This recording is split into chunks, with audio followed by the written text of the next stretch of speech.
Harrisburg Planning Commission to order at approximately 6:36. Commissioners, our February 4th meeting minutes aren't completed yet, so we'll move that to the next meeting for the agenda. And Can I get a vote on that, just for the okay. record? Is there a motion to continue? Yeah, table it, yeah. Ta- Table, okay.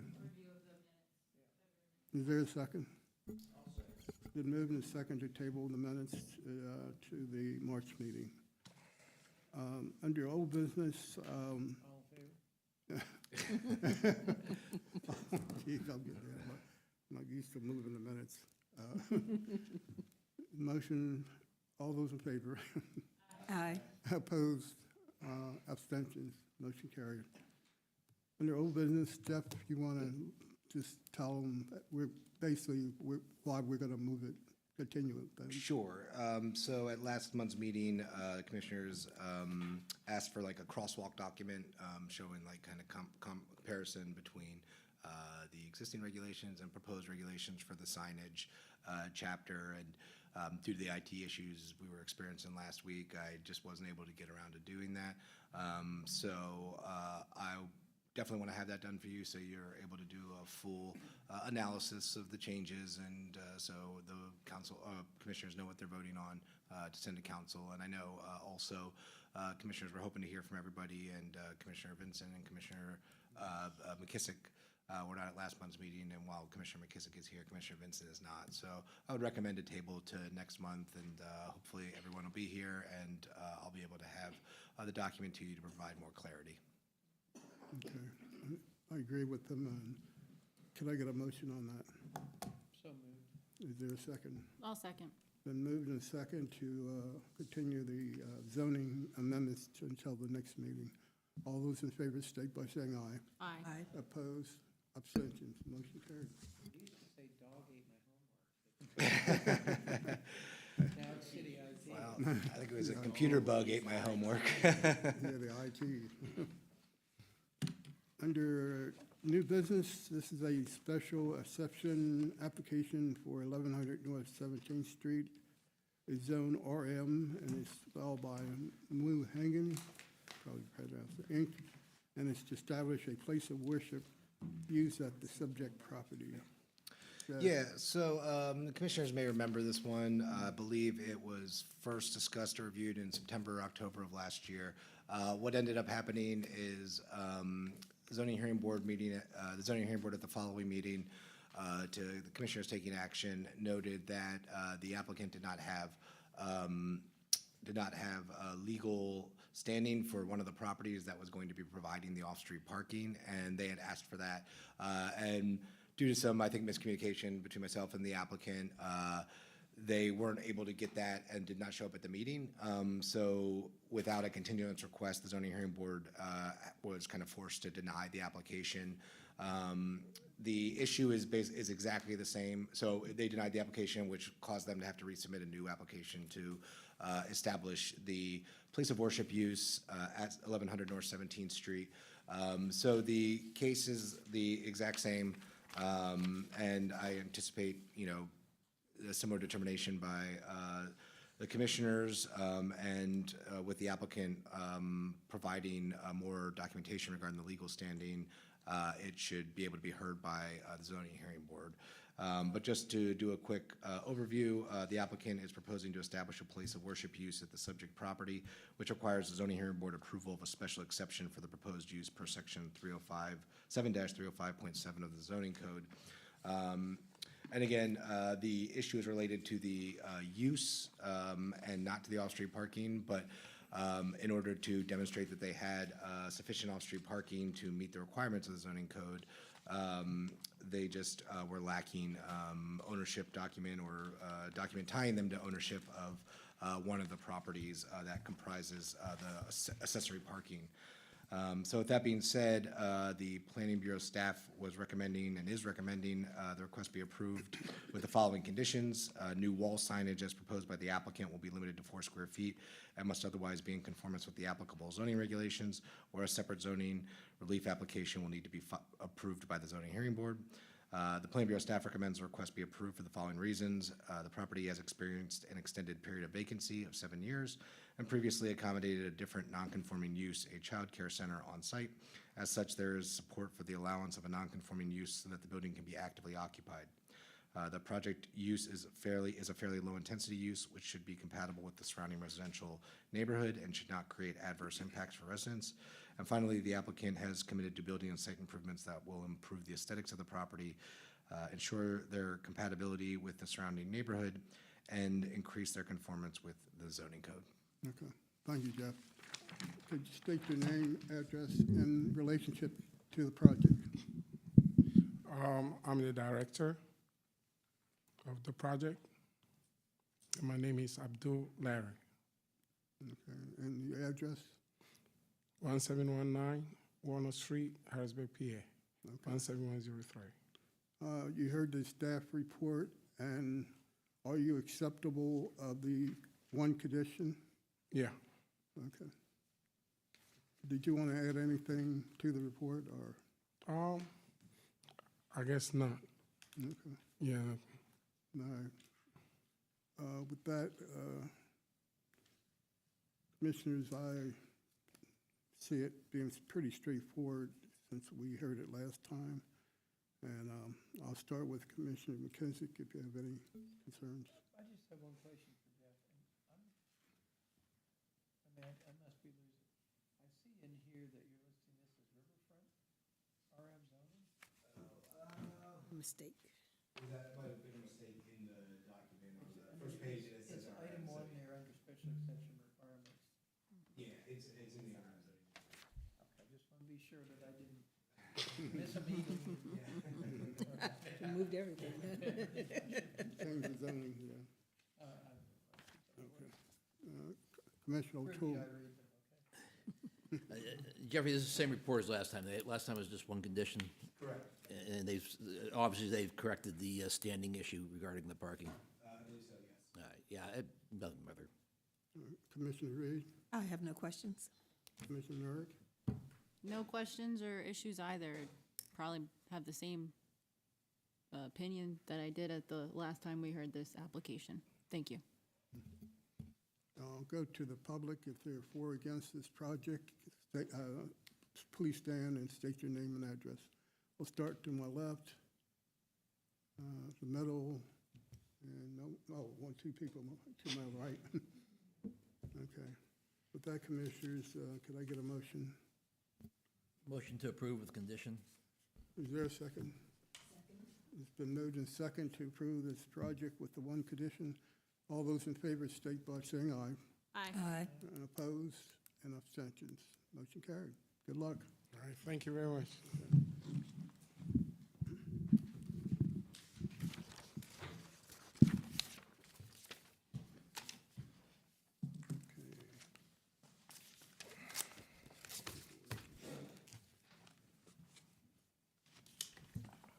Item number 3, this is a variance special exception application for 1320 Fulton Street, which is zone RM. It's filed by Mr. Valdez with Family Tree Holding LLC. It's requesting the zoning relief necessary to convert the existing single-family dwelling into a two-unit multifamily dwelling. Is he here? I don't see Ms. Aviles here, no. Commissioner, you want to do this or continue? You want to I think the continue? recommendation from staff. Yeah. You want I mean, a continuation or? I always feel that applicants deserve a chance to, speak on their behalf and answer questions they may have. I mean, certainly, again, Planning Bureau has their perspective on this, but, the applicant may be able through their testimony to convince commissioners otherwise. So I would recommend the case be continued. Commissioners, could I get a motion? Or rather, sorry, I would recommend it be moved to the end of the agenda in case they do show up tonight. Okay. Okay. Yeah, I move we move it to the end of the agenda, and if they don't show up, we give them a one-time continued. I'll second that. Okay, so moved in second for the item to be on the agenda and continuation if they don't show up. All those in favor state by saying aye. Aye. Aye. Opposed and abstentions. Motion carried. Item number 4, this is a variance and special exception application for 40 North 17th Street, it's zone RM. It's filed by Jarrell Neal and Hayden Horizons Group LLC. It's to request the zoning relief necessary to convert the existing single-family dwelling into a 2-unit multifamily dwelling. Jeff? They're not Yeah, I here don't either. believe the applicant is here either. I know they have legal counsel who does participate in these often, and so I'm a little kind of surprised they aren't here. But again, I guess I would ask that this be moved to the end of the agenda in case they do end up showing up. Okay. Commissioners, can I get a motion? Okay, is there a second? Second. It's been moved in second for this item to move to the end of the agenda and then a continuation if they don't show up. All those in favor state by saying aye. Aye. Aye. Opposed? And abstentions. Motion carried. Let's see. Item number 5, this is a variance and special exception application for 1854 through 1861 the street. It's zone RM, filed by Ario Mars, and it's to establish a multifamily dwelling use through consolidation of multiple lots with individual residents into a single lot and to construct required off-street parking in a rear yard setback. The applicant has requested a continuation to the April 26th HPC meeting. Correct. Commissioners, I have a motion on that. So moved. Is there a second? Second. It's been moved and second to move this item, continuation to April meeting. All those in favor state by saying aye. Aye. Aye. Opposed and abstentions. Motion We're carried. gonna have a busy April meeting. Item number 6. This is a variance and special exception application for 514 Emerald Street. It's zone RM. It's filed by Robert Stokes Jr. with Harrisburg Rents LLC. It's requesting the zoning relief necessary to convert the existing single-family dwelling into a 2-unit multifamily dwelling and to request relief from the off-street parking. Staff. Yeah, so the applicant has converted the single-family dwelling at 514 Emerald Street into a 2-unit multifamily dwelling, which requires zoning hearing board approval of special exceptions for the proposed use and relief from the off-street parking requirements per sections 7-305.7 and 7-327.6 of the zoning code respectively, and variances for relief from the density regulations and specific criteria in sections 7-307.3 and 7-309.2V of the zoning code respectively. This is an after-the-fact application. And to provide a little bit more context, the applicants did purchase the property, I believe, in 2016. And at the time, they had coordinated with the Codes Bureau. I believe they bought it off the judicial tax sale list, and it had history of condemnation, and they coordinated with the Codes Bureau. For whatever reason, the Codes Bureau did not apprise the Planning Bureau of the proposal to convert the property to 2 units. And it wasn't kind of brought to our attention until more recently when a floodplain zoning certificate was filed. And in the proposal, they had noted that they were continuing its use as 2 units. And what I do when I review these is I look back into our the records that both I and the City Codes Bureau have access to, and noted that it had converted in about 2019 is when the number shifted. And knowing that we hadn't brought this before the Planning Commission, I did ask the applicant to submit the requisite zoning relief applications to formalize the conversion, and they did agree to do so. This is one of Two that'll be heard tonight. One of them was continued just due to my not being able to have time to complete everything. And I believe the applicant will be submitting several others for next month. So it kind of happened in a group. And again, I'm not sure why the Codes Bureau did not apprise the Planning Bureau of these, but I tried to review the application in the same way that I would have had it been brought to us at that time. It was under the current zoning regulations, so that everything would have still been applicable in the same way. With that being said, the property at 514 Emerald Street is a .06 acre lot featuring a 2 1/2 story, 1,938 square foot structure, which was constructed circa 1900. The property is bounded by Clover Alley to the north, the property at 514 Emerald Street to the east, Emerald Street to the south, and the property at 512 Emerald Street to the west. The semi-detached structure features elements of the colonial revival architectural style. Character-defining features include the red painted brick facade, the wraparound front porch, the enclosed rear porch, the ornamentation around the windows, the decorative brick cornice with dentils above the second floor, and the prominent dormer with decorative wooden brackets on the front elevation. The main entrance features a panel door set within a simple frame topped with an infilled transom. It is accessed by a large porch featuring tongue-and-groove floorboards and simple wooden railings and posts. There is a rear entrance accessible via a small wooden staircase, which features a paneled metal door.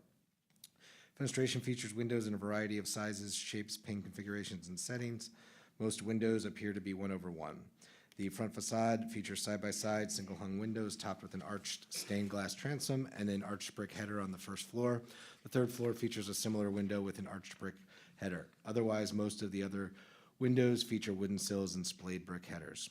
The front elevation features a prominent dormer with decorative wooden brackets and wooden scrollwork. There is a simpler, smaller dormer on the rear elevation. The structure is topped with steep gable roofs clad in asphalt shingles. There is a flat rubber roof atop a portion of the second floor in the rear. Although there have been some unsympathetic alterations such as infilled windows and doors and changes to elements of the front porch, as a semi-detached structure, the building mirrors the architectural features of its pair to the east, as well as other similar properties on the block to the east. As such, the building does contribute to the architectural and historic character of the streetscape and neighborhood. Planning Bureau staff recommends the request be approved with the following conditions. If granted zoning approval to move forward with the project as proposed, the applicant shall allow the Codes Bureau to perform a comprehensive inspection to identify any outstanding code violations and will receive approval for all necessary city permits prior to receiving a certificate of occupancy. This should include the detached garage at the rear of the property if the applicant intends on using that to provide the required off-street parking, which should be done as eventual redevelopment of the adjacent lots may make on-street parking more difficult. Planning Bureau staff recommends the request be approved for the following reasons. The property had a history of unpermitted and uninspected work and condemnations for various building code deficiencies over the 20 years prior to the applicant's ownership, requiring more investment than would be viable for rehabilitation as a single-family dwelling. As such, there is justification for the allowance of an additional unit than would be permitted by right. The project reconstructed a blighting influence and attractive nuisance into units that will contribute to the housing inventory in the city and the neighborhood and rehabilitate an historically and architecturally significant building. And finally, existing conditions of the property and its context within the neighborhood, specifically the provision of off-street parking at the rear of the lot and the row of vacant parcels directly to the west, meaning the proposed increase in residential density should have a limited impact on the surrounding community. Thank you, Jeff. Could you state your name, address, and relationship to the project? Yes, my name is Robert Shokes Jr. I am the sole member of HBG Rents LLC. HBG Rents LLC is located at 1805 Susquehanna Street. That's a little alleyway right behind 1806 North 3rd Street. And we've been there for probably 10 years. Are you acceptable of the one condition? Absolutely. Okay. Did you want to add anything to the report? No, I think Jeffrey summed it up pretty well. Okay. Commissioner, again, this looks pretty straightforward, but I'll start my questions from Commissioner Kensick.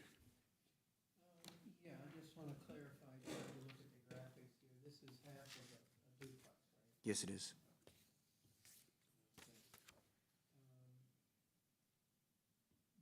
You did mention that there are several properties coming in.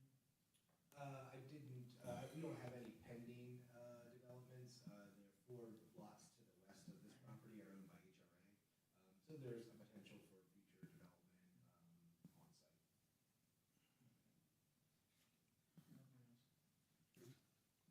Commissioner O'Toole. Yeah, the only question I have is for staff. Jeffrey, what is an unsympathetic alteration? It's when you might replace a turn spindle railing with square spindles or something. It's a kind of historic preservation jargon when you make an alteration to a property that doesn't retain the historic identity of the property. First you've used that term, I think. No, yeah, it's pretty straightforward. I'm in favor of it. Commissioner Reed, No questions. Commissioner Merrick. No, I don't think I have any questions either. Okay. No.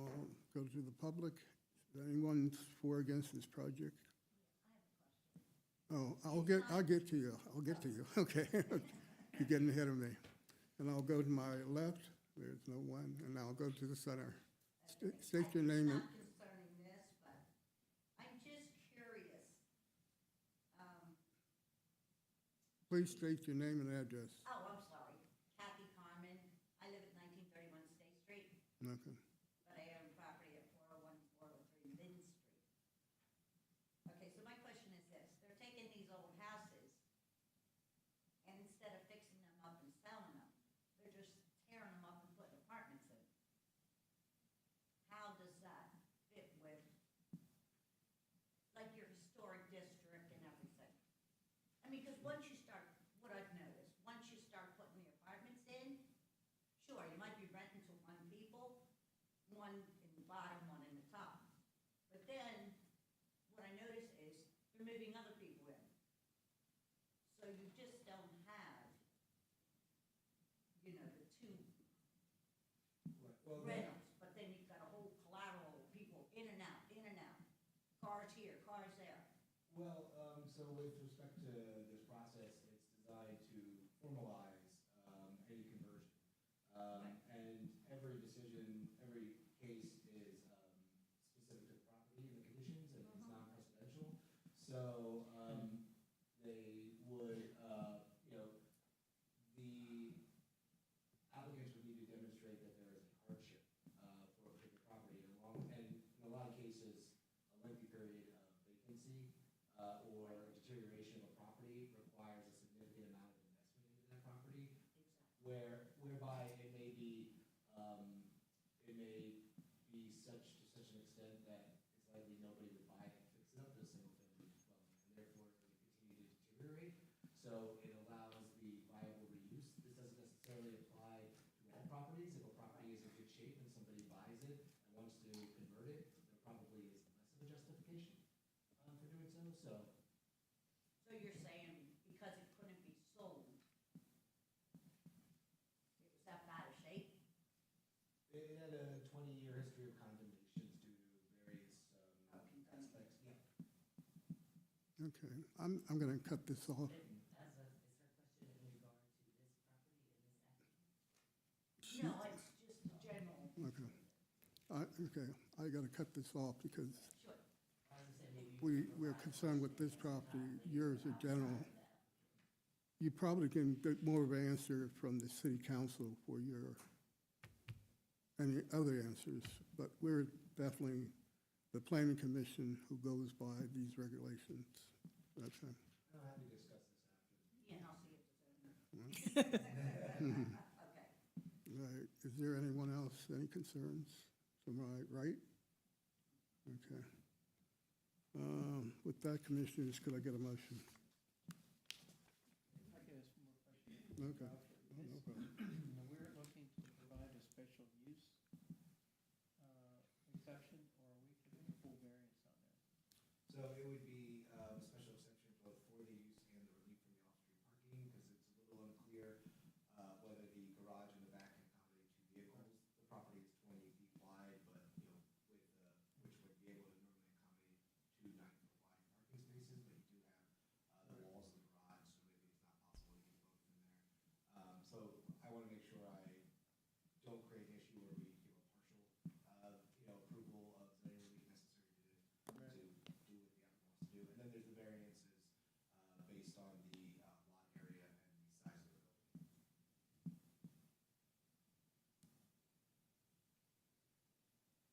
I get the special use, I struggle with the variance Yeah, I mean, you know, it's unfortunately what we have, and maybe as we work through different chapters of the zoning code and creating code amendment packages, we maybe look at addressing that and perhaps finding, maybe it's a special exception, maybe we lower the threshold, maybe we raise the threshold. So, you know, it's the tools we have now at our disposal, but it doesn't mean we can't change those tools going forward. Any other concerns, commissioners? If not, could I get a motion? Motion to approve with condition. Is there a second? I'll second. It's been moved and second for approval of this project with the one condition. All those in favor state by saying aye. Aye. Opposed? Abstentions? Motion carried. All right, I guess stay right there, I guess.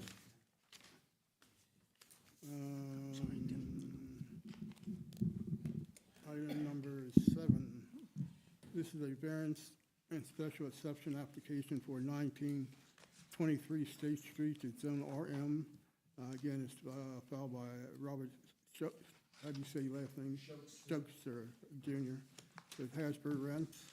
This is LLC, and to request the zoning relief necessary to convert the existing single-family dwelling into a 3-unit multifamily dwelling, and to request relief from the off-street parking requirements. Yes, so the applicant has converted an existing single-family dwelling, although that's, there's a little bit of ambiguity on that regarding the property history, into a 3-unit multifamily dwelling, which requires zoning hearing board approval, special exceptions for the proposed use, and relief from off-street parking requirements per section 7-305.7 and 7-327.6 of the zoning code respectively, and a variance for relief from the density regulations in section 7-307.3 of the zoning code. This is an after-the-fact application. So this is a similar situation to the last case. In this case, the property had formerly operated as 2 units with a commercial unit in the front. It's Hidalia's place, I believe it was, a salon possibly.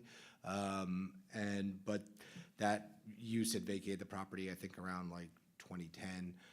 So it was several years before purchased by the applicant and the conversion.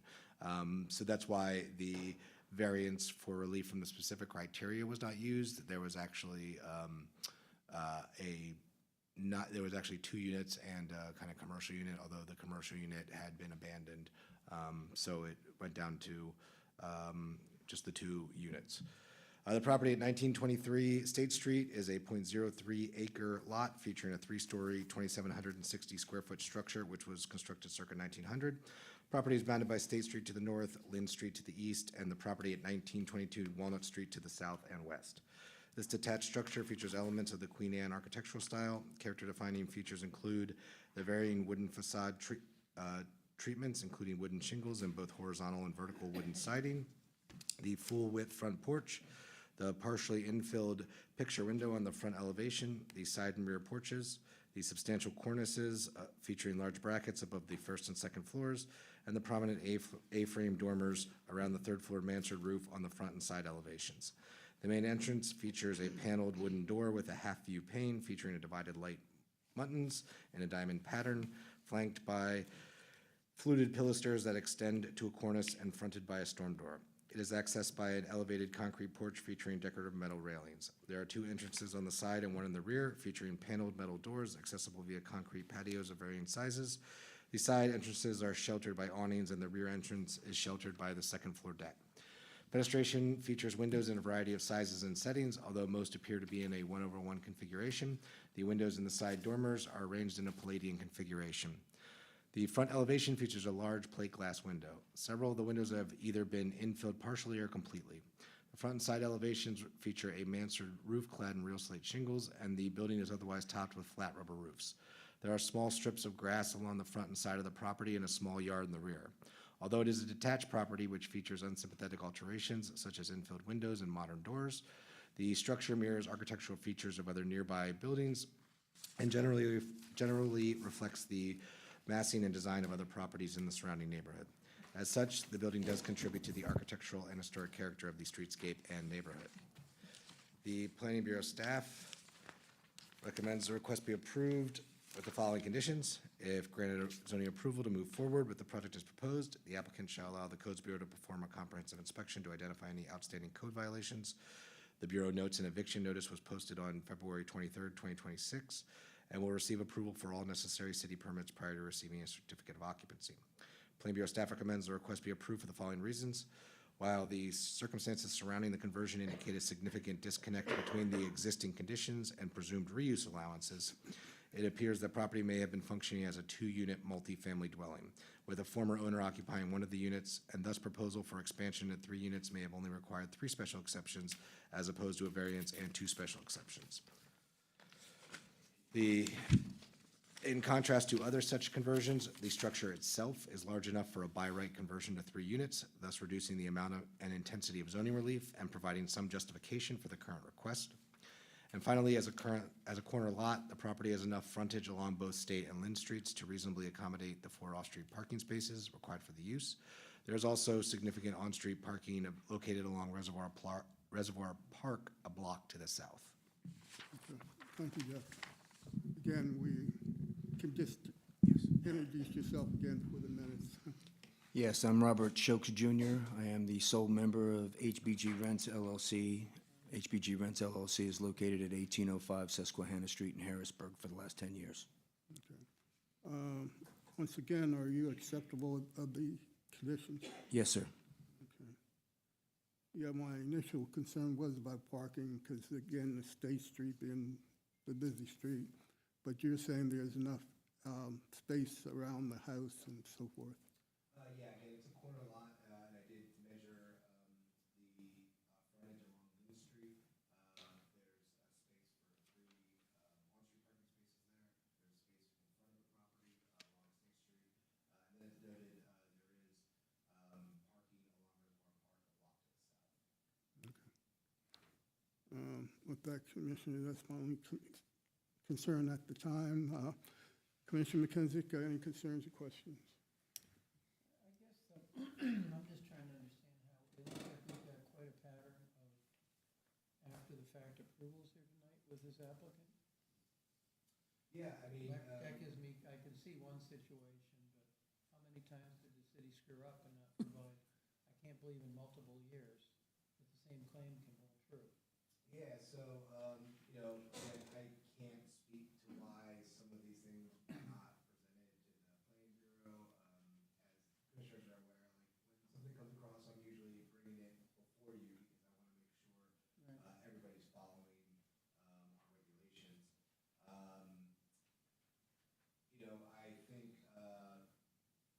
think we are attempting to address this issue with the updated floodplain and zoning certificate review process that we pretty much adopted in April of last year, which I think will help obviate some of these that we get, because we do get a lot. We do get some of them are proposing conversions of single family, and when I reach out to the owner and let them know, well, this is 1 unit, sometimes they withdraw their proposal to develop, and so we just didn't have as robust a, collaborative review process for these things in the past. I know in other cases, I think both property buyers and realtors, as well as sometimes code bureau staff, will look at the county's tax parcel information, and on there, it has a property class that will say, 4 or more units, or miscellaneous or something like that. And even realtors will say to me, well, I looked at it in MLS and it said it was this, and I have asked the county many times to either modify the description of that category, because from what I heard, it's like a taxation classification, or remove it from the record entirely, because it causes so much confusion when it comes to this stuff. And, up till now, it's still there. So, as I noted, we're doing what we can on our end by making our zoning and floodplain certificate review process more robust, so that it's not a case where this misinformation is being applied throughout the property transfer process. So, Mr. Shokes is, I think, one of one of the few people that we've had that have been willing to go back and address these issues. And I think for his part, he's been operating in relatively good faith because he does go to the code bureau and say, this is what I'm doing. And if the code bureau is signing off on building permits and letting him do that, In this case, did the city issue a building permit for the work that was done? I believe so, yes. You've seen that, you have that? Yeah, that's in our record. And the same for the prior building? Correct, yeah. So yeah, I mean, I think this is, I mean, if the city issued a building permit without adequate internal controls, that's a different issue. yeah, and that's, yeah, it's not an issue of the applicant in this case, just going in, converting it, and us just not catching it. I think they We've were run into working a lot in of that, too. Yep, yeah, and that absolutely happens as well. But, you know, in the interest of keeping these things consistent and fair, I'm trying to bring as many people before to the process to make sure, you know, that everybody's getting the review that should be occurring. And so what, again, you talked about changes haven't been made to prevent this from being a continuing problem for the city. And you think that it will all come through the floodplain certification? Yeah, that's the document that is generally submitted when there's a property transfer. And in the past, it was much more simple. It was kind of one page. The past codes administrators were signing off on it when it was ostensibly confirming information that would be under the purview of the planning bureau. I mean, you're And so- actually the official floodplain officer, aren't you, I think, for the city? Yeah, and it was always kind of, it's one of those like, why did we do it that way? I can't really tell you. It's just kind of, that's what happened. And then eventually, in coordination with past codes administrators, I just said, you know, we can't just keep having this happen. Like, we need to clean this up. We need to resolve this. And so that's what we started doing beginning of last year. Okay, thank you, that's all I have. Commissioner O'Toole. Commissioner Reed, I have no questions. Commissioner McMorrick.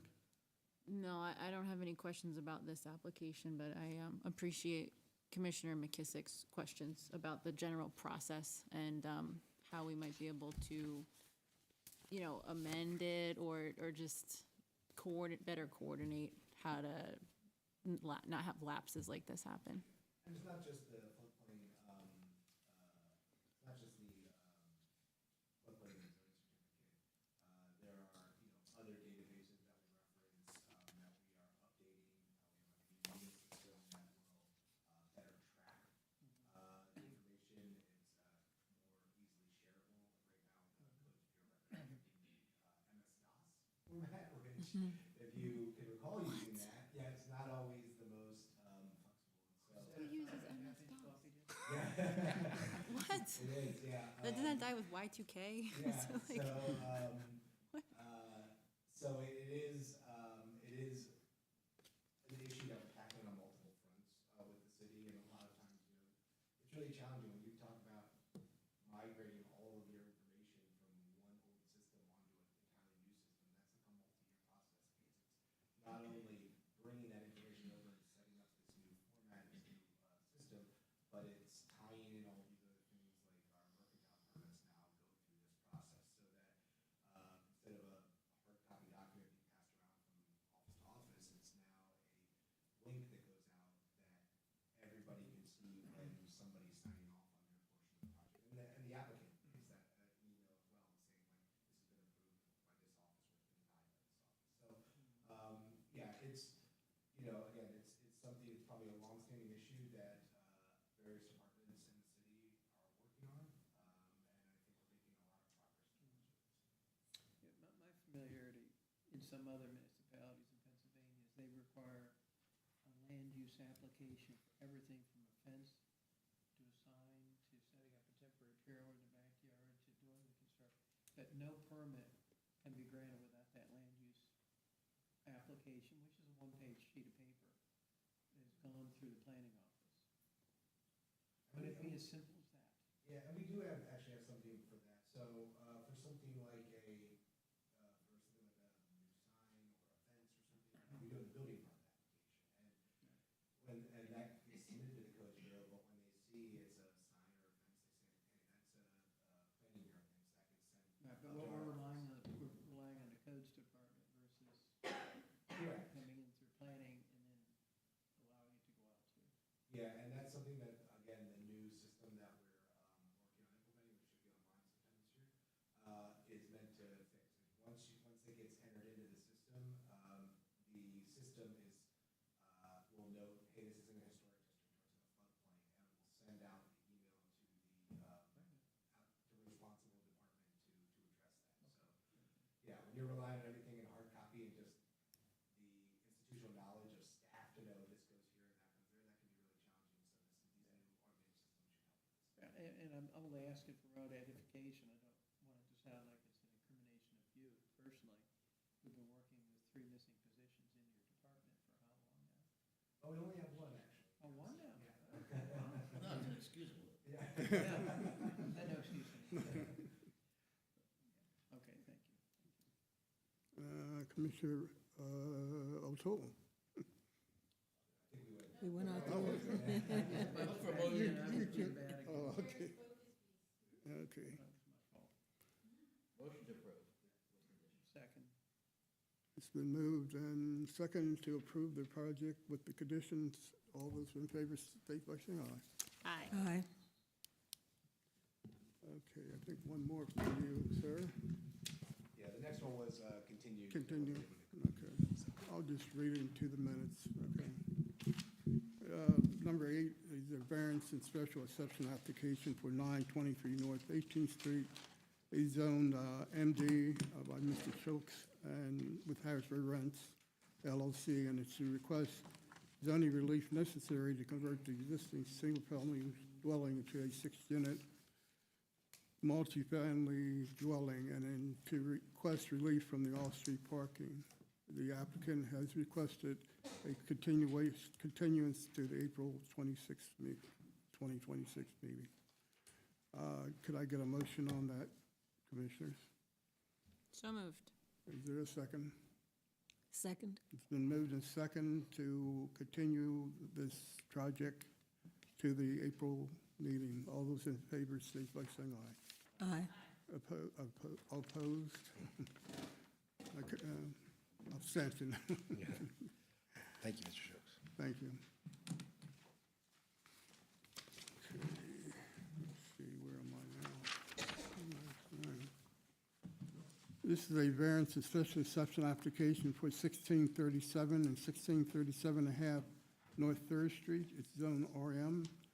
It's filed by Carla Harrison with CAS Group LLC, and it's requested zoning relief necessary to establish a 3-unit multi-family dwelling atop bakery, retail, and craft artisan studio, spaces on the first floor, and to request relief from the off-street parking requirements.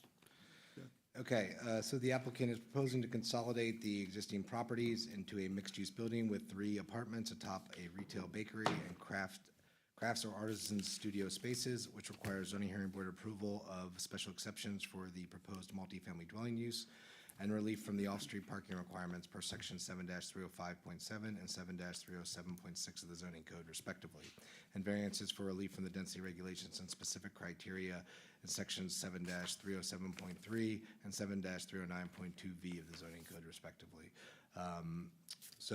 And I should note that they're requesting one more residential unit that would be permitted by right.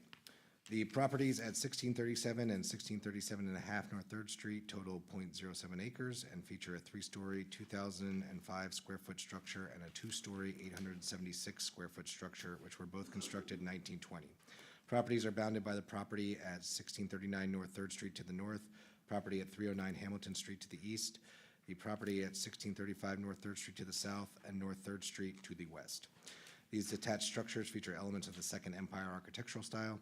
Character-defining features include the varied facade treatments, including wooden siding on the front and rear portions of the rear, and real slate shingles on the rear elevation. The entrance alcove with 3 doors, which is sheltered by a small awning. The large picture windows on the first floors of both buildings. the two-story porch on the rear elevation, and the prominent dormer in the mansard roof of 1637 North Third Street. The main entryway is a recessed alcove featuring 3 doors, providing separate access to the first floors and upper floors. It is accessed by a small concrete stoop and sheltered by short awning-clad in asphalt shingles. 2 of the entrance doors are paneled metal doors, one of which appears to have been installed upside down, and the other is a solid metal door. There are rear entrances featuring similar doors, including a second-floor porch with a half-view pane featuring simulated divided light buttons. Fenestration is varied. The first floors of the front elevations feature plexiglass picture windows, and otherwise there are 1/1 windows and openings. There were 1/1 windows and openings, although the windows on the second floor of the front elevations were removed sometime between August 2019 and October 2020. The property at 1637 North Third Street is topped with a flat rubber roof and also features a mansard roof on the front elevation clad in real slate shingles and featuring a simple dormer with side-by-side windows and topped with a gable roof. The property at 1637.5 North Third Street features a gable roof clad in asphalt shingles.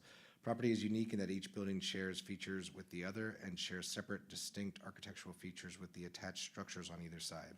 Although there are some differences, the project site generally reflects the massing and design of other properties on the block and in the surrounding neighborhood. As such, the buildings contribute to the architectural and historic character of the streetscape and neighborhood. The Planning Bureau staff recommends the request be approved with the following conditions. If granted approval, the applicant must consolidate the 2 parcels via submittal and approval of a formal lot consolidation application. If granted zoning approval to move forward with the project as proposed, the applicant shall allow the Codes Bureau to perform a comprehensive inspection to identify any outstanding code violations and will receive approval for all necessary city permits prior to receiving a certificate of occupancy. If any proposed signage will not be in conformance with the applicable zoning regulations, the applicant must submit and secure approval of the requisite zoning relief requests. The applicant must submit a certificate of appropriateness application and receive approval from HARB for the proposed exterior alterations indicated on the floor plans, including the construction of a new rear balcony and potential changes to the front elevation. And finally, the applicant should engage the owners of the surface parking lot at 1601 North Third Street to ascertain whether they are able to secure annual leases on site for either residential tenants or commercial employees. Planning Bureau staff recommends the request be approved for the following reasons. The properties have experienced extended vacancy over the past 5.5 years, with 5+ years, with prior work originally approved in November 2020 left unfinished, leading to openings in the building envelope that have contributed to interior deterioration. As such, the properties require substantially more investment than a comparable conversion of an occupied structure. The project will reconstruct a blighting influence and attractive nuisance into new units that will contribute to the housing inventory in the city and neighborhood, will add community-focused commercial businesses, and will rehabilitate historically significant buildings. And finally, the project advances the purpose of the RM zoning district provided in Chapter 7-305.4C of the code, as it proposes a medium-density residential development along with compatible neighborhood-focused businesses, and will implement goals of the comprehensive plan related to mixed-use development along Third Street and the preservation of historic resources. Thank you, Jeff. Could you state your name, address, and relationship to the project? Yes, Carla Harrison with Cass Group LLC. I am the managing director. Address 321 North Penn Street, York, Pennsylvania. Okay. Is the young lady behind you, is she with you? Yes, this She is. can come up and state her name and address.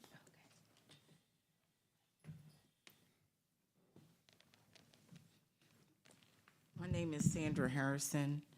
I work with Cass Group as the administrative assistant, and I am also in York, Pennsylvania. Okay, thank you. You both heard the staff report with the conditions. Are you acceptable of those conditions?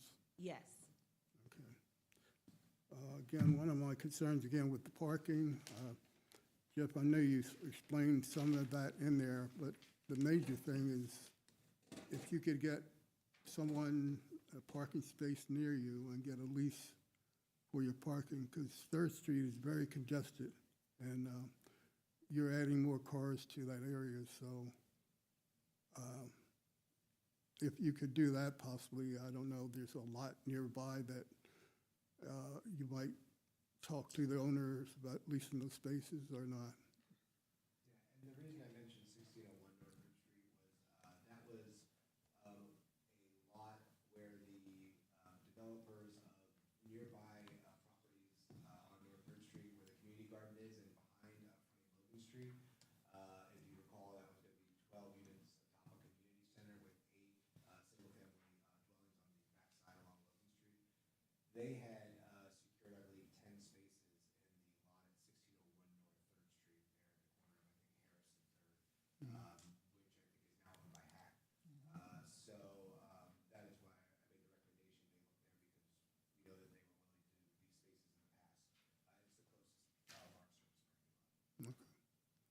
Yeah, definitely take that into consideration, especially for the parking. Commissioners, that's my only concern at this time, and I'll start with Commissioner McKissick if concerns or questions. Yeah, the drawings are a little hard to decipher as they leave some key dimensions out. I've been trying to determine what the size of this third unit is that's on the second floor. And it appears that it may be falling almost under 300 square feet. So, It's a 10-foot wide unit by 30, maybe 30 feet long. It's just hard to, it's all shown as a single second floor number, which doesn't help me understand it. are you referring to apartment number 3 or the third floor? It would be apartment number 3 on the second floor, yeah. Yes, so that unit is, we've calculated 575 square feet. It's a one-bedroom unit.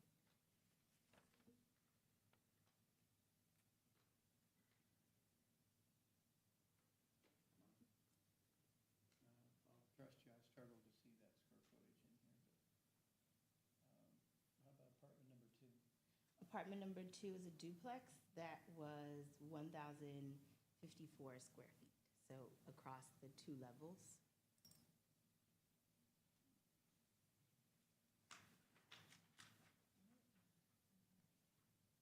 And your third floor then is the other apartment?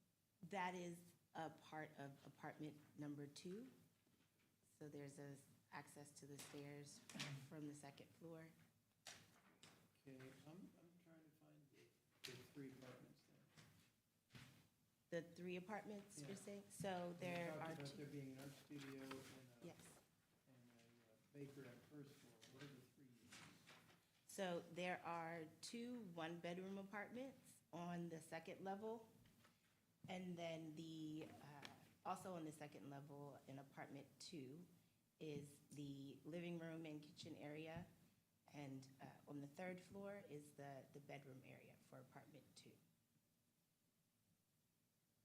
So there are 2 one-bedroom apartments, and then apartment 2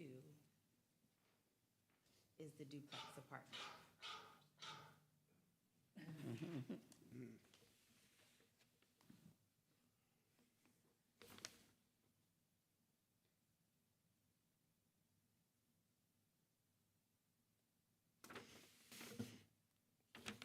Yeah, I'd say just, there are, I don't see like formal, like total area calculations of each, but apartment number 3 is in the building that was 37.5 North Third Street. And it appears to be about, I think, like 350, getting that from the 14 plus 2.8 plus the 9.2, so that's about 26 feet there. And the front kitchen area is about 10, I guess I'd say, so you're looking at 35 and then the 10-foot width, plus there's a little bit extra near the entrance. As the applicant noted, apartment 2 is a 2-story one, so it's all on the third floor, 1637 North Third Street, as well as the front of, the second floor there. And then the final one looks to be about 32 feet by 13 feet. Where is that? Where is apartment 1? I don't see apartment, sorry, I'm speaking, but since we're all on the topic of, because I'm having the same exact problem looking at this plan. I do not see where apartment 1. You want to go show me? Yeah, if you see new architectural plan, next, so there's architectural plan says existing second floor, and beside it, it says new architectural plan. Yeah. If you see the staircase in the middle there that kind of winds around, right above that says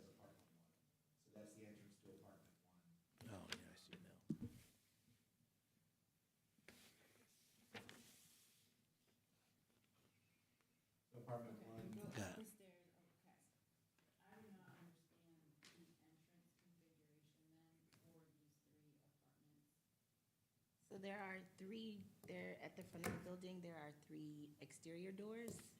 At the where? At the front of the building, is that where you're confused? No, Oh. inside, you go up the stairs, Up the stairs? and then you're able to access all three apartments on that second floor, correct? Correct.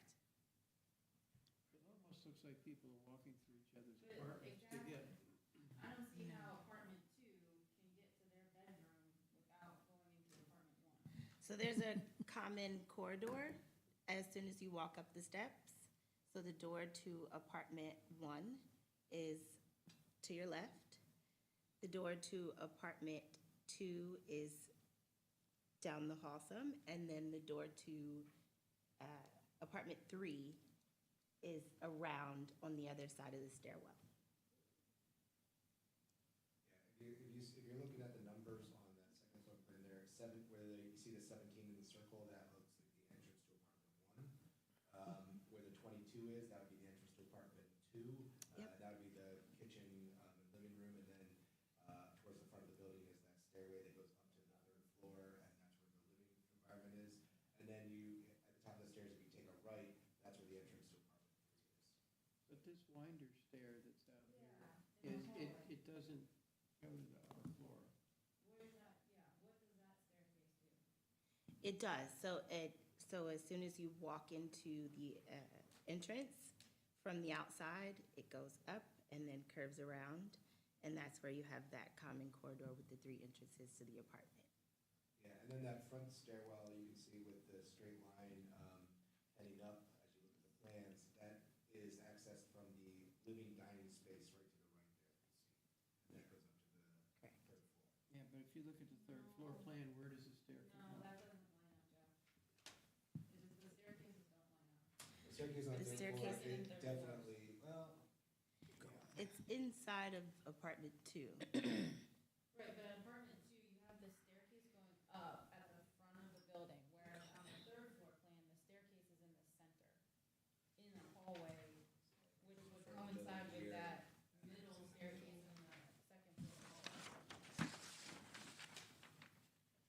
I have to apologize, I'm an architect by trade, so I'm just looking at the floor plan. Okay. So When I turn these this way, you mess staircases something up. should line up here. Yeah. They do, I don't have any interior pictures of the building right now, but the staircases, it's not pictured correctly here, you are correct, but they do line up. So from the inside of apartment 2, this staircase should be lowered down here. I see what you're saying now. But the stair going to 3 presently is a stair at the rear, correct? That comes up from. The stair going to That the- one stair is a winder stair that you're using to get to the upstairs, is new construction. No, that is existing. We are not making any changes to that staircase. If I look at the architectural third floor plan, I should be seeing it on there. Well, it only Existing- goes up to existing the, plan that you're providing us. yeah, so the existing second floor plan, it's there. That's the staircase that goes to the first floor. From the first floor to the second floor. Right, but Yes. then we're in the staircase that goes from the second floor to the third floor on the existing plan view. So that one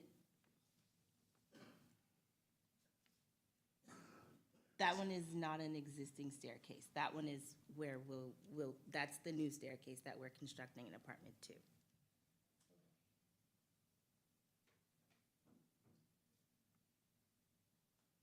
And it is towards the front of the building, so.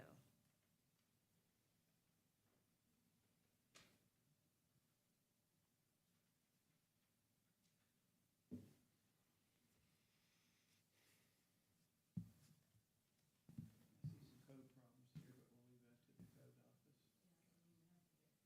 yeah, we'll have to do an inspection, and Yeah. that's why especially when we're looking at older, maybe more deteriorated buildings that have been open, we do the, condition that the code bureau has to do a thorough inspection, so. Yeah, if the code bureau looks at it and says you can't, like that, those stairwells too narrow. Or they'll say, put in a firewall.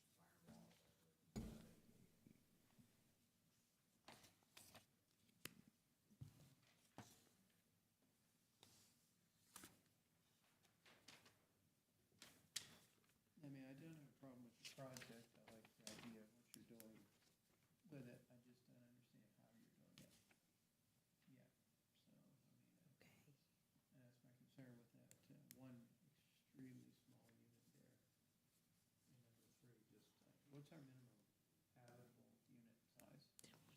That's a code bureau issue, so I don't know that off the top of my head. I want to say it's somewhere between 250 and 300 for a minimum size per unit. Okay, I just don't have it in front of me. I know what certain building codes tell me, but. And that would be a studio, or that wouldn't be a one-bedroom with it, would it? Yeah, no, you're probably looking at a studio. I mean, if you're able to, I guess it kind of depends, like, in this case, you have a longer facility, so like, you do have a wall, so it's not really a studio. Oh, There is no third floor over there. You've got kind of kitchen and bathroom. It's not in the. Oh.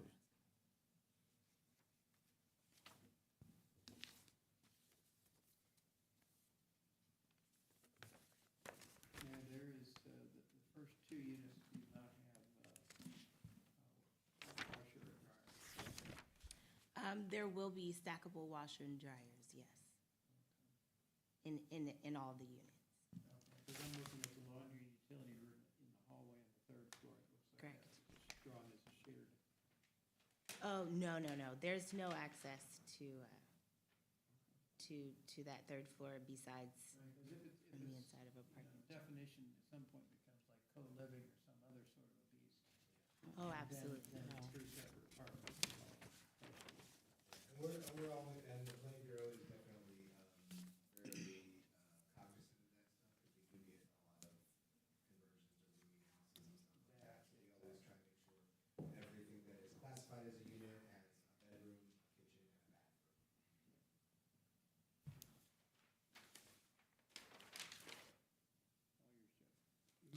All right. Commissioner O'Toole. Yeah, Carla, do you plan on operating the bakery on your own, or is it you gonna sublease that out? So we do have prospective tenants already lined up for that. All right, yeah, the other question I have, I'm looking at the existing photo, and it looks like construction's already going on at the building. So just to secure the building envelope is what we have approval for. There's nothing outside Oh, of that. okay, So so- we've completed a sewer line replacement. We've installed some exterior doors, and we have windows that we've ordered. Got it, But besides that, that there's. makes sense. I have nothing further. Commissioner Reed. how did you decide on a bakery, given there are 3 bakeries within 4 blocks? Yeah, so those uses were permitted by right, and also have a relationship with a baker, and decided that that would be the best option, since we already have an established relationship with them. Okay. Commissioner Rarick. Okay, could you go over just one more time, because I don't think I caught it the first time, what is the square footage of each of the 3 apartments, please? Okay, so apartment 1, 694 square feet. Okay, Apartment 2, which is the duplex, 1,054 square feet. Apartment 3, 575 square feet. okay. Apartment 2, you're referring to that as a duplex? Well, just, it's upstairs and A downstairs. split level. Split Split level, level. yeah. Do Gotcha. I have the incorrect? No, term? it's all good. Okay. All right, I understand. I think, yeah, I mean, I just wanted to understand the layout, but I think we have a condition about codes having to review this anyways, right? So they'll pick anything of detail up. Like, I think apartment 1, you'd want to flip the main entrance door. Right now, it's showing that it would open left. You would want it to open right so you can enter into the hallway of apartment 1. Just like little details like that. Yeah, okay, I do see what you're saying, yep. Do you know approximately, so for the businesses on the first floor, what hours of operation would be for the bakery and art studio? You know, there is going to the thought about like parking relief too, and having these businesses operational in a residential neighborhood. What does that look like? So there would be daytime hours, so something like 8 a.m. to 2 to 3 p.m. would be what we were looking at. Nothing beyond that, no evening hours are being proposed. Okay, those are my questions. I think overall, I mean, I do appreciate this type of project and application for this use of space, so thank you for that. Okay, I'll go to the public again. To my left, center, and no one to my right. I mentioned this, could I get a motion on this? Motion to approve with conditions. Is there a second? Second. It's been moved and second to approve this project with the conditions.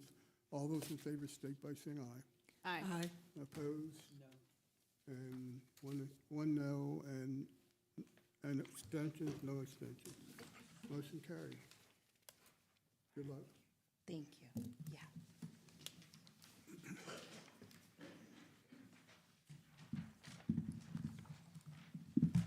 Okay, item number 10, this is a special exception application for 1301 Berry Hill Street, which is Zone RM. It's filed by Guan, whatever, Guan to request the zoning relief necessary to construct a mixed-use building on site featuring a 3-unit multi-family dwelling atop a coffee shop / cafe, a personal services space, and to request relief from the off-street parking requirements. This applicant has requested a continuance to the April 26, 2026 meeting. Could I get a motion on that? So moved. Is there a second? Second. It's been moved and second to continuance to for 1301 Burial Street to the April meeting. All those in favor state by saying aye. Aye. Opposed? Abstentions? Motion carried. Jeff, you have anything under? The other two to either deny or table, right? Oh, yeah. Oh, yeah. Said it No, continue. no, I used the Continue. motion. I said Yeah, the or- motion. If they didn't show up. Table, continue, same thing. Yeah, I said the same thing in that If they motion. didn't show up. But those two we pushed to the end, Correct, yeah. Right. so we need to vote or do something on those. No, I thought, No, because we within said- my motion, I said, if they don't come, we're So gonna, we come to continue, okay. we can okay. continue, All you right, voted fine, on it, Okay, all right? just so we started the clock rolling for them, or Yeah. hanging open again. Yeah, I'm not waiting around for them. So just to be clear, the earlier vote to move them to the end was accompanied by a vote to continue if they did not show up. Okay. That's- Jeff, you have anything on your old business? No, just I'll do a better job next month. There's just, like I said, those IT issues cropped up at a really bad time, a week before, and ran all week, and, yeah, I tried to get as many of these done from Sunday night to yesterday, before I had to deliver those, but, yeah, I'll definitely make sure, the other applicants are in attendance at next month's meetings, they can be heard. And, you know, hopefully, going forward, if we find any more, you might see more of these, after the fact applications. And again, the reason we do that is, and I've had discussions with the Codes Bureau about these, is like, okay, well, when's the cutoff? Like, when do you just say, that happened so long ago that we don't need to bring it up? And my general rule has been, if it happened after the adoption of the current zoning code, it should be reviewed under the current zoning code. If it happened, you know, prior to my tenure here, I can't even say what happened. If it happened in the brief period when I started and before we adopted the code, that's maybe a little bit of a gray area. But I think it's important for the integrity of the process, and again, the fairness to anybody else who will come after that. I don't want people to say, well, if I just keep it on, you know, the down low and, you know, try and hide it for a little while and then come after the fact and just say, you know, hey, I've been doing this. And again, So we issued a building permit to these folks, so they. That's correct. Yeah, This is city football. the applicant moved forward in good faith, I would say. So, We get, it's the after effect thing. yeah, and And, you know, and I would imagine that not all of these are gonna be a recommendation of approval, even if you move forward in good faith. If something is so, excessive with respect to the zoning relief necessary, I think, you know, and that's something we might have to work through with an applicant to say, hey, you put 8 units in here and 2 would have been permitted by right. You know, the boards may be willing to grant you approval of 4 units, you know, so like, what do you do after that, right? But that'll be, you know, that'll be something. If it's been in existence for almost 10 years, you really think you're gonna go back and renovate it? Have we got an 8 units crammed in a, I mean, Well- that seems kind of extreme. Right. I'm That's not saying happened it's in not the past, possible, yeah. but what if it's supposed to be a 2 unit and they convert it to 3? And it's, it becomes a, yeah. need to see how it works to make sure it's a livable. And I think it's, you know, and I think maybe it's possible that a applicant appeals the zoning, maybe the zoning hearing board agrees with you and the applicant appeals their decision, and that's left to a court to decide what, and I would imagine scenarios like this are the situations where those kinds of legal precedents get made. You know, I think, we'll work through them one at a time and, you know, hopefully get them all sorted out. And again, starting from, I think, I would say probably last April, I don't think anybody can make this, will be able to make a claim like this going forward, so. Before we adjourn, does our solicitor have any words for advice? No, we did talk about a little bit about, maybe adding some teeth at some point to Jeff's ability to cite things. I mean, of course, that would be moving forward. But I think that the best he can do now is to try to bring things into compliance. I agree with Commissioner Merrick that, you know, getting people evicted or asking people to go back and do things, I just don't think they're gonna do it, and I don't think we have the personnel to keep up with making sure it's done. So I think to the extent that we can, at least capture some of them, and, you know, moving forward, I don't, you know, I hate to throw codes under the bus, but I mean, it just has to be a better job of triggering things, that have to go in front of planning. And maybe the idea you had of general, just a general land use that applies for anything, you know, and then there's different You've boxes got of an what they entry in the need. system and Right. it flows where it needs to. And then it just goes wherever it needs to go, you know. It has been a big migration from Munis, and a lot of times, you know, even still, Jeff will see things at the county that are still not right, you know. So people are relying on several different things, sometimes none of which are right. So, Yeah. you know, we do the best that we can, and hopefully people, I have to believe that people do work in good faith most of the time, so. And I don't want to throw codes under the bus either. I mean, they have a very difficult job. They've, you know, we're here in the office most of the time doing things from inside of the building out, and the Codes Bureau is out there looking at all 21,000 properties, you know, doing inspections, reviewing permits, and, you know, they're, just as the city, just as the Planning Bureau has been, the Codes Bureau has been understaffed at various points during this time too, and I know we've been down to, you know, we're up at like 12 or something codes officers now. We've been down to 5 or 6, and so, you know, when you just have those vacancies, the things are going to fall through the cracks, and, you know, you hope to catch as much of it as you can. Honestly, like we deal with, I have an office in Blair County, and over there, Altoona uses Veritas. They don't even have an in-house. Oh, okay. Anymore, and I know they're only, 28,000 people, or 32,000 people, but there's other fixes if we can't get staff. Yeah. And we can't staff it properly.